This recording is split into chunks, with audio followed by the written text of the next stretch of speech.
কইছি বেটা তুই সয়া শিচ্ছে কিতা হিডা কইতি বেটা ক দেখছেন নি আলামটা হেতের জীবনের শেষ ইচ্ছা কিতা মনে হয় যে হেতের জীবনের রায় এমন দিলাইতেছে তো হেতের জীবনের শেষ ইচ্ছা এমন এক কথা কইছে তারা শেষ ইচ্ছা পূরণ করে না করতে পারি হেতের ছাড়িছে। আসসালামু আলাইকুম, সবাই কেমন আছেন? আশা করি সবাই ভালো আছেন আলহামদুলিল্লাহ। ভিন্ন রকমের একটা ভিডিও নিয়ে আসছি আপনাদের মাঝে, আশা করি ভিডিওটার সাথে থাকবেন, সম্পূর্ণ দেখবেন, আশা করি আপনাদের ভালো লাগবে। তো আজকে নো কার ব্লগ, তো সবসময় তার কার ব্লগে দেওয়া হয়। তো আজকে আমার গ্রামের বাড়ির যে প্রকৃতির চতুর্দিকে যে সৌন্দর্যটা সেটা আপনাদের মাঝে তুলে ধরলাম। দেখেন আমার গ্রামের বাড়ির চতুর্দিকে যে সবুজ শ্যামল সৌন্দর্য, দেখেন কি অসাধারণ লাগতেছে। আসলে এখন হচ্ছে বিকাল টাইম, তাই জন্য শার্ট আর লুঙ্গি পরে বের হয়ে গেলাম, আমাদের ব্লগ পাড়ায় চলে আসলাম। আসলে ব্লগ পাড়াটা কেন বললাম, তো এটা যাকে এখন দেখলেন এ হচ্ছে আমার ভাতিজা। ক্যামেরা দেখে ও অনেক লজ্জা পাইছে। তো দেখেন এই আমাদের সে বাড়ির সামনে যে রাস্তাটা, এখানে আমার ছোট ভাইরা অনেক সুন্দর করে এখানে ভিডিও করে। তো ওরা আমাকে দেখা এখন দেখেন কত সুন্দর করে হাই দিল, আর ওদের শুটিং টাইমটা আসলে অনেক ভালো লাগতেছিল। তো আমি আপনাদেরকে দেখাই, এটা আপনি একটু দেখেন।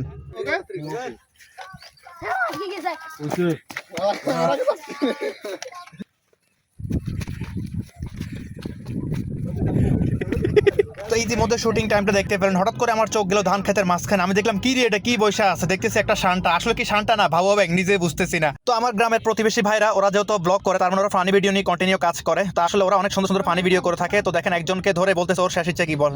ভাই মারার আগে তো মানুষের একটা শাসিচ্ছে আছে, এটার জি কেনা শাসিচ্ছে এটা কি? কইছি বেটা তুই সয়া শিচ্ছে কিতা হিডা কইতি বেটা ক দেখছেন নি আলামটা হেতের জীবনের শেষ ইচ্ছা কিতা মনে হয় যে হেতের জীবনের রায় এমন দিয়ে লাইতেছে। তো হেতের জীবনের শেষ ইচ্ছা এমন এক কথা কইছে তারা শেষ ইচ্ছা পূরণ করে না করতে পারি হেতের ছাড়ি দিছে দিন শেষে। তো আমি কি করলাম, আমার সামনে একটা ছোট্ট একটা বাইক এসেছিল, আসলে অনেকদিন যাবত বাইক চালাই না। তো আমাকে গ্রামের বাসায় বলার কি হুন্ডা, তো আমি এটার একটা ফটা কিক দিতে আসি এটা কোনো প্রকারের কিক ধরতে আসে না। এটা গিয়ার হালাই আর টাচ করে টান দিয়ে আবার বন্ধ হয়ে যায়। কি একটা শতানি শুরু করছে আমার লোক, আমি নিজেও কিছু বুঝি না।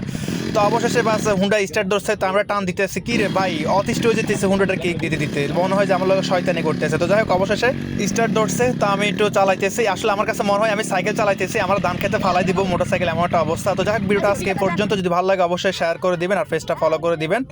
তো সকলে ভালো থাকবেন, আসসালামু আলাইকুম।